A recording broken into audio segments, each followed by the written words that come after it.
I want you to think about the last time you said no to someone. Did you just say no?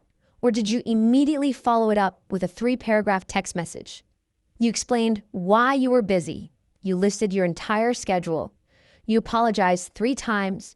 You offered a detailed excuse about your health, or your family, or your work. And when you finally hit send, you didn't feel relieved. You feel exhausted. You feel small. And deep down, you feel a lingering anxiety. Did they believe me? Are they mad at me? If this is you, I want to start with a very important distinction. Because depending on how your brain is wired, you might be doing this for 2 very different reasons. For some of you, especially if you have an ADHD or autistic brain, you over-explain because of what psychologists call bottom-up processing. To you, details aren't clutter. They're the structural components of the truth.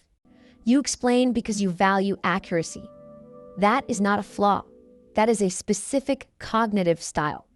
But for many others, this habit comes from a different place. It comes from trauma. In psychology, we call this fawning. Fawn is the 4th trauma response, right after fight, flight, and freeze. It is a defense mechanism developed by people who learned early on that to be safe, they had to be agreeable. When you over-explain from a place of fawning, your subconscious mind is screaming, "Please don't be mad at me. Look, I have a valid reason. I am still a good person." You are not communicating information. You are begging for permission to have boundaries. And today, we are going to stop begging. Here is the hard truth that we need to face.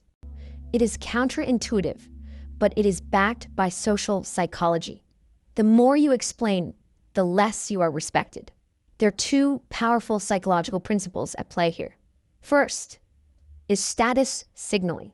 In any social dynamic, the person with the higher status explains less. Think about a respected leader. When they make a decision, they state it. They don't justify it. When you offer unasked for explanations, you are signaling submission. You are telling the other person, my time is not my own. My decisions require your approval. Second is the scarcity principle. Human beings are wired to value what is scarce. If you are always available, always explaining, always trying to accommodate everyone, you become a commodity. You are teaching people that your energy is cheap.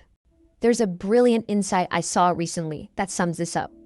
You stop being available, and the world suddenly starts seeing you in a new light. This isn't about playing games. It is about self-respect. When you stop over-explaining, you create a sense of autonomy. You signal that your no is final. And paradoxically, people respect a firm no far more than a wavering, apologetic yes. So, how do we fix this? It starts with a shift in your mindset. Many of you are empaths. You are givers. And you are terrified that if you stop explaining, you will become selfish or cold. I want to make a crucial distinction here between info dumping and defensive explaining. If you are sharing details because you are excited, because you love a topic that is info dumping, that is a gift. Do not stop doing that. But if you are sharing details because you are afraid the other person will be angry, that is defensive explaining. That is what we need to heal. You need to embrace strategic selfishness. Think of the oxygen mask rule on an airplane. You must secure your own mask before helping others. Why? Because if you pass out, you are useless to everyone. Your energy is your oxygen. Self-respect is simply the reputation you have with yourself. Every time you break a promise to yourself, a promise to rest, a promise to have alone time just to please someone else, you are teaching your brain, I don't matter. Protecting your energy is not a rejection of others. It is an act of preservation. You cannot pour from an empty cup. Now, let's get practical. How do you actually stop this habit in the moment? I want to give you one powerful acronym used in recovery circles, JADE. It stands for justify, argue, defend, explain. These are the 4 behaviors you must avoid when setting a boundary. When you say no, and then you immediately start to justify why or explain your situation, you are opening a door. You are inviting the other person to argue with your reasons. If you say, "I can't come because I have to clean my house," a pushy person will say, "Oh, just clean it tomorrow." You gave them a hook and they pulled it. Instead, I want you to practice the power of the period.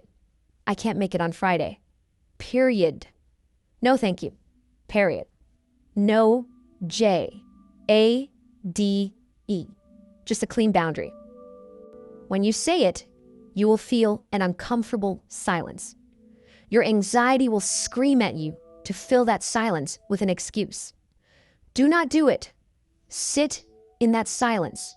That silence is where your self-respect grows. When you start respecting your own energy, you act as a filter. You repel the people who only want to use you, and you attract the people who respect you.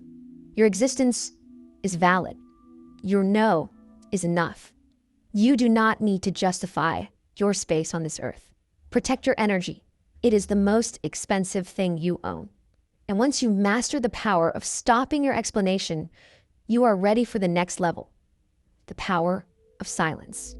If you want to know why the quietest person in the room is often the most powerful and how to use strategic silence to gain total control in any conversation, click this video right here.